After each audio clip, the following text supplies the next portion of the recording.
So hello students, आज हम solve करने वाले हैं क्वेश्चन नंबर 4 जो कि एक्सरसाइज 5.2 का होने वाला है। Question number 4। और आप सबको बता दें कि ये जो एक्सरसाइज है 5.2 5.1 का एक्सरसाइज का कंप्लीट हमने सोल्यूशन कर दिया है। वीडियो चेकआउट कर लीजिएगा। चलिए हम लोग स्टार्ट करते हैं। तो सबसे पहले क्वेश्चन जो दिया है उसको हम लोग देख लेते हैं। लोग थोड़ा मैं इसको इरेज कर लेता हूँ, साफ साफ आप लोग दिखाई दे। चलिए क्वेश्चन जो है कुछ इस प्रकार का है, which term of the AP is 78। Okay, तो हम लिख लेते हैं कि हमारा एपी क्या दिया हुआ है। गिवन एपी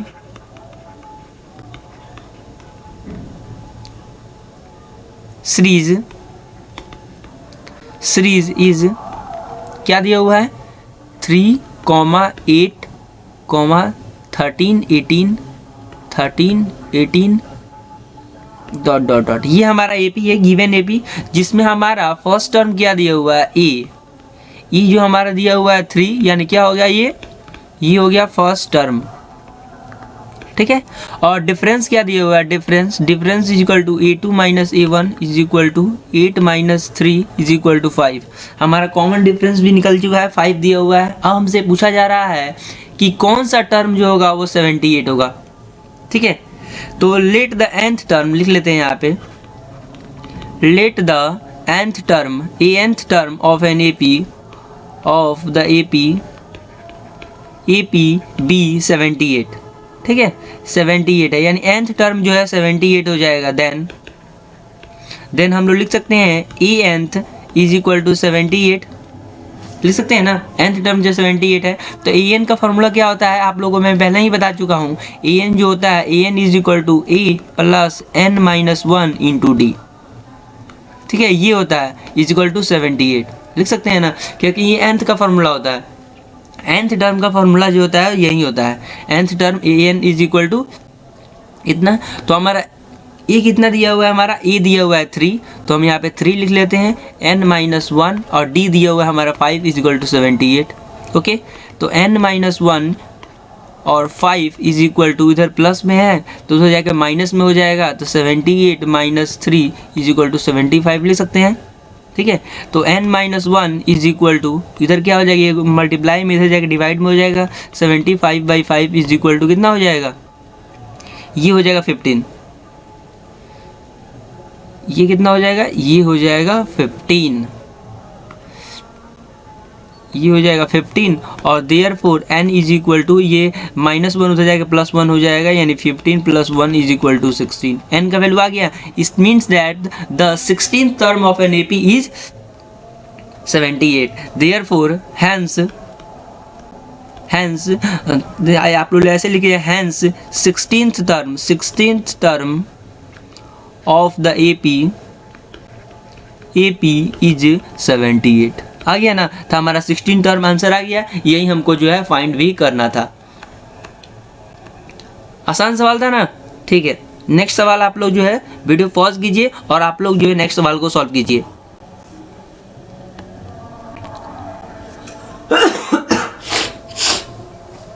चलिए स्टार्ट करते हैं। हमारा जो अगला सवाल है क्वेश्चन नंबर 5 का ए नंबर। ठीक है, क्वेश्चन नंबर 5 का ई नंबर है कुछ इस प्रकार का। देखिए, find the number of terms in each of the following AP. इसमें नंबर ऑफ टर्म्स पता करना है, यानी कितने टर्म्स होंगे यही आपको पता करना है। तो हम गिवन जो दिया हुआ है उसको हम लिख लेते हैं। सबसे पहला जो दिया हुआ है गिवन एपी सीरीज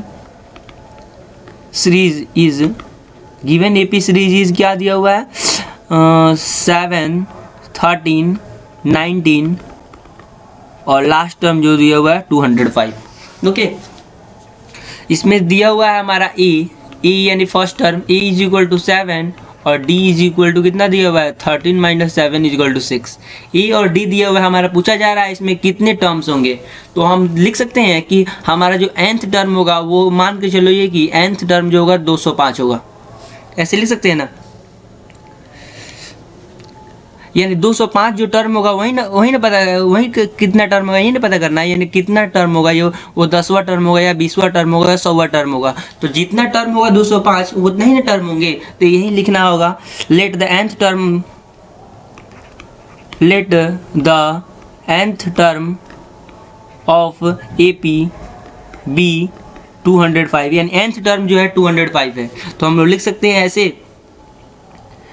तो हमारा ये हो जाएगा anth is equal to a plus n minus 1 into d, ऐसे लिख सकते हैं। और anth टर्म जो दिया हुआ है 205 दिया हुआ है, e जो हमारा 7 दिया हुआ है, और प्लस n माइनस 1, डी हमारा दिया हुआ है 6।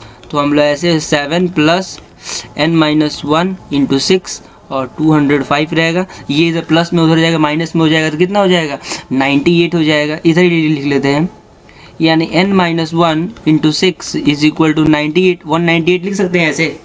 यस, तो n minus 1 is equal to 198 by 6 लिख सकते हैं।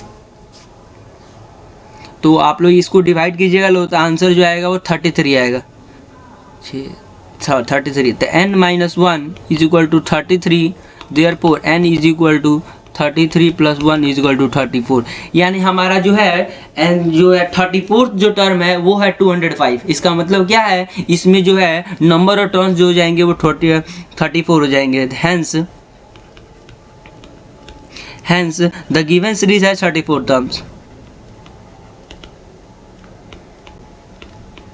सीरीज हैज 34 टर्म्स, यानी हमारा जो 34वां जो टर्म है वो 205 है। तो 34वां टर्म 205 है, यानी लास्ट टर्म है। यानी इसका मतलब ये है कि इसमें टोटल जो टर्म्स होंगे वो कितने होंगे, टोटल जो होंगे 34 टर्म्स होंगे।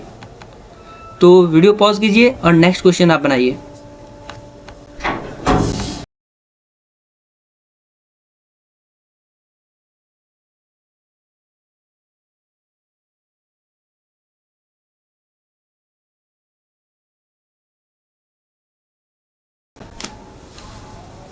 चलिए हम यहाँ पे सॉल्व करते हैं 5 का सेकंड नंबर। 5 का सेकंड नंबर जो कितना दिया हुआ है, गिवन एपी सीरीज इज क्या दिया हुआ है 18, 15, 1/2, 13 और लास्ट टर्म जो दिया हुआ है -47, यही ना दिया हुआ है। तो अब इसमें भी पूछा जा रहा है कितने टर्म्स होगा। तो सेम सवाल है कि हमारा जो nth टर्म है वो -47 है, और जब nth टर्म -47 है इसका मतलब क्या है, लास्ट टर्म जो है वो -47 है, और लास्ट टर्म जो है वो हमको पता चल जाएगा 100वां टर्म है या 50वां टर्म है। तो यहाँ से हम बता सकते हैं ना कि कितना टर्म जो है इस AP में है। तो वहीं लिखिए, फिर से सेम टू सेम आपको वही लिखना है कि E जो हो जाएगा, यानी आप फर्स्ट टर्म लिखिए ऐसे, first term comma a is equal to 18 हो गया। फर्स्ट टर्म 18 हो गया, डिफरेंस जो हो जाएगा common difference,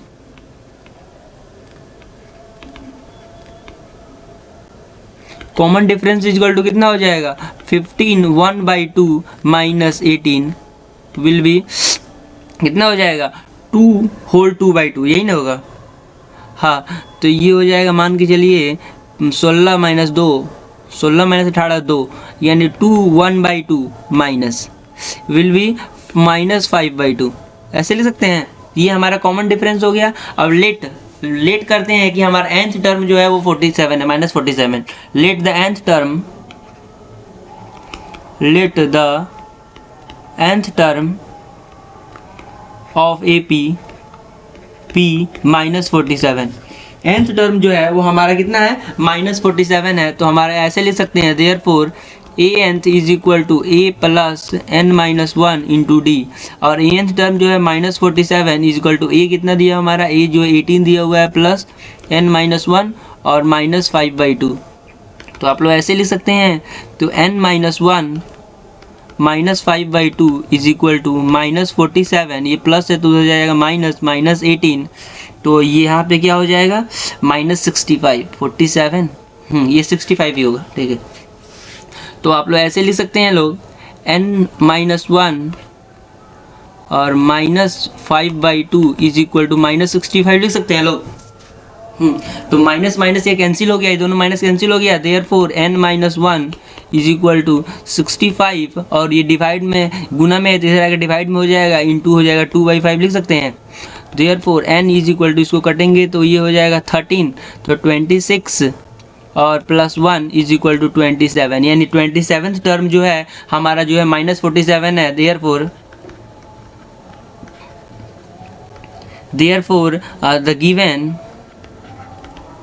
the given AP has 27 terms. Solve हो गया ना? तो ऐसा ही सब बनाना है आपको, और हम लोग अगले लेक्चर में क्वेश्चन नंबर 6 और क्वेश्चन नंबर 7 देखेंगे।